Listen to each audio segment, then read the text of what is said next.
Allez Guenilles! Allez Guenilles! On est de retour avec un nouveau concept.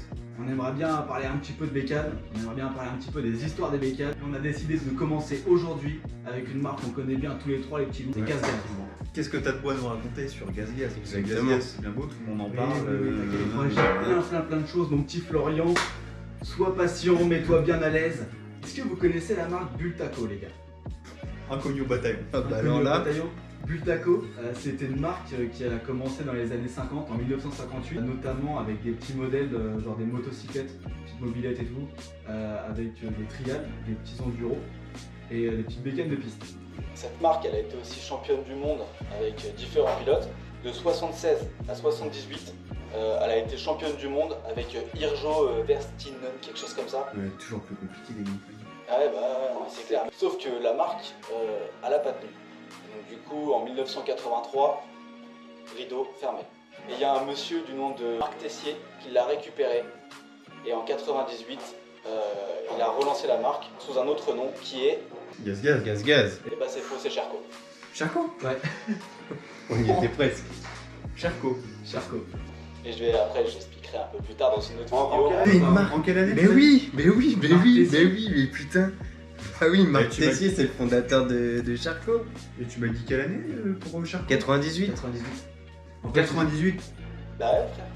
Parce qu'en fait, Cherco... Oui, mais Charcot avant ils étaient en trial. En 98 et Ouais, tout. mais- Non, en 98, ça n'existait pas encore.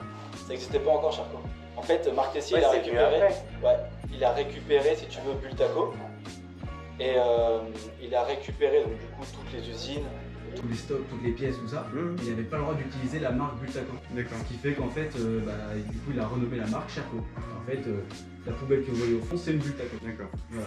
Pour en revenir à Gaz Gaz, à la fin de Bultaco, il y a deux anciens de chez Bultaco qui ont décidé de créer une marque. Ces deux anciens sont actuellement des légendes vivantes en matière d'enduro. Vous avez du coup Narcisse Casas et Joseph Hiberne. Et en 85, ils ont décidé de créer une marque en fait pour raviver un petit peu la flamme de Bultaco, mais façon un peu plus gaz ouvert.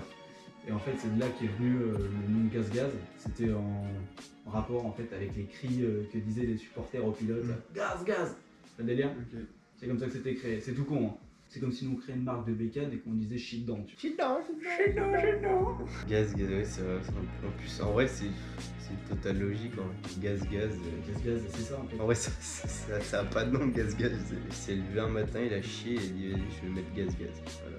Et cette marque, du coup, c'est de Lascar. Ils voulaient que ça soit une marque uniquement dédiée au tout-terrain. Donc ça a commencé avec certains modèles qu'on connaît plus ou moins. Du coup, en 85, ça a commencé avec la Gaz Gaz 325 LA. C'est une petite trial en fait qui avait été créée par les gars pour commencer la marque Gaz Gaz, quoi. En 1994 et en 1995, il y a eu les premières Gaz Gaz Enduro.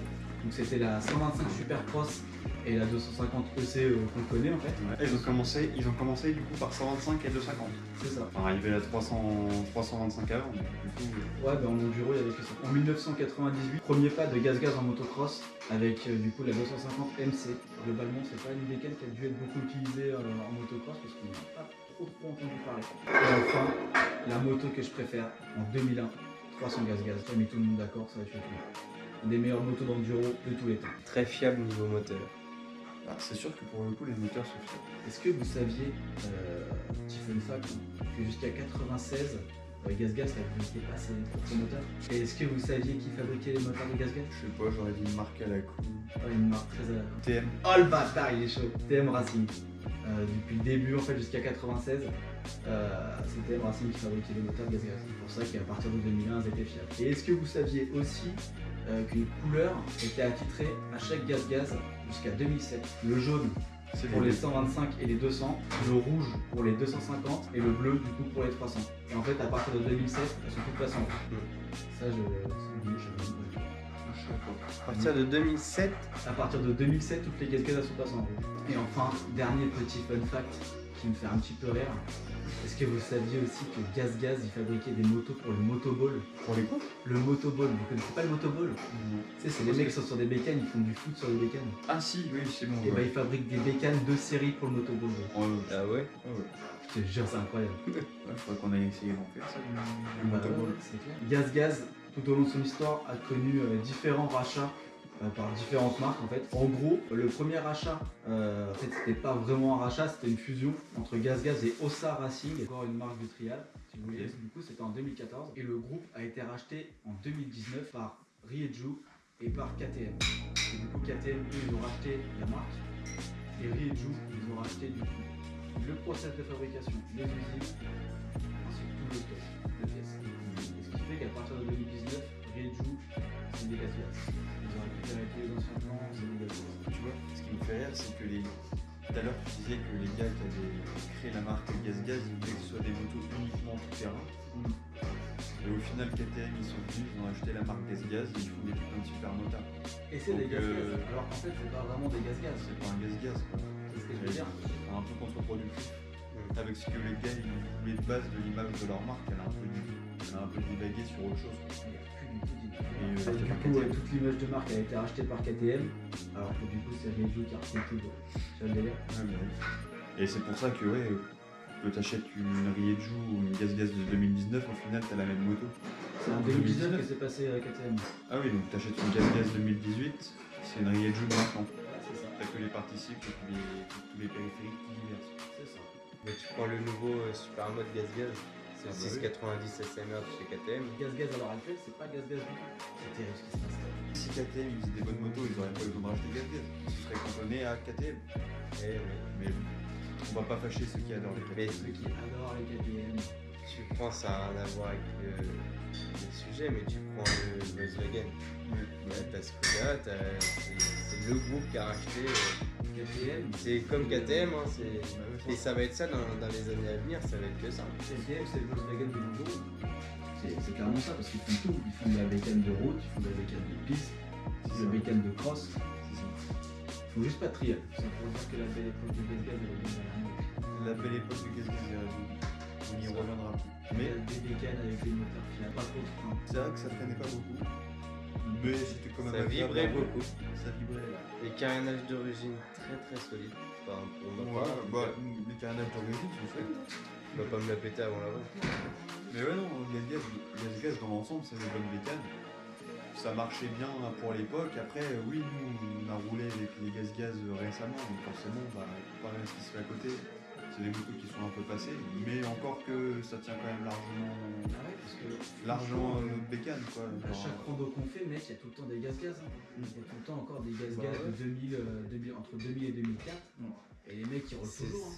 Je pense que c'est des motos, t'en verras toujours. On verra toujours parce que T'en verras toujours parce que c'est pas cher. déjà GazGaz, le plus gros point positif de GazGaz, c'est le rapport niveau Rapport à qualité-prix. T'as une moto qui est pas trop chère, qui est fiable, pour débuter de l'enduro ou même prendre du niveau de l'enduro, c'est très bien. Enfin, c'est largement suffisant. Et puis je veux dire, il y a quand même moyen de rouler fort avec ça, quoi, je veux dire. Non mais je veux dire, par exemple quand on a fait le Cani, sur les spéciales, moi les 50 que j'avais, ils tenaient largement les bécanes avec lesquelles on roulait. Et puis Bah oui. ok, t'as peut-être un plus gros creux de carbu, faut t'anticiper un peu que tu fasses tirer l'embrayage. Mais Oui, mais c'est après, un poids, oui. voilà. Mais après, c'est pareil, une moto, ça reste qu'un plus. Après, c'est le pilote qui va te faire. C'est le pilote qui va faire tout. Hein. Une moto, oui, tu vas avoir des motos, tu vas avoir des meilleures suspensions et tout. Ouais, Tu c'est vas te sentir plus à l'aise, mais la moto, ça reste qu'un plus aussi. Hein. C'est ça pour dire que l'histoire des GazGaz, moi je la trouve personnellement passionnante. Qu'est-ce que vous en pensez? Je savais pas que. Ouais, Bah, ouais, appris beaucoup de choses. bah ouais, parce que. Bah, Savoir surtout que le GazGaz c'était TM, Ouais, c'était Charcot. Moi, surtout le but taco ou Taco, ouais. Ça, c'est. J'avais jamais Mais ça, on en entendu parler de ça. parlera dans une prochaine vidéo de Marc Tessier, Pistaco, Cherko, tout ça.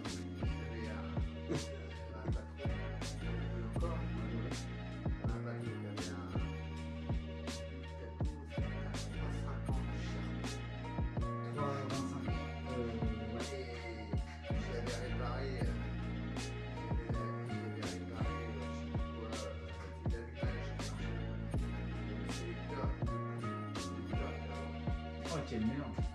Ah, comme ça, ils exagèrent. Les vitesses, t'appuies dessus et pour. Pas comme les verts. Ah, merde.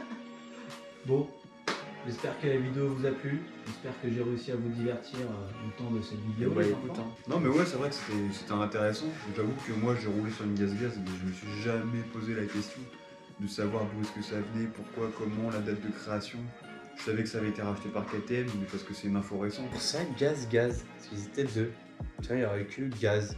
Non mais s'il y avait eu que gaz, tu vois, ça aurait plus... ça aurait pas incité à mettre du gaz. Moi, quand je gaze, mon pote, je lève la patte et le caleçon, tu le nettoies. C'est ça que des fois c'est gras dans les virages. Bon, sur ce, j'espère que la vidéo vous a plu. J'espère que ce nouveau concept vous plaît aussi. Exact. Si ça vous intéresse, nous dire sur quoi vous voulez qu'on parle comme marque de moto. Sur ce, prenez soin de vous, les amis. Buvez des coups, mais pas trop. On vous fait des gros bisous. On se dit à la prochaine. Et puis, sanglier!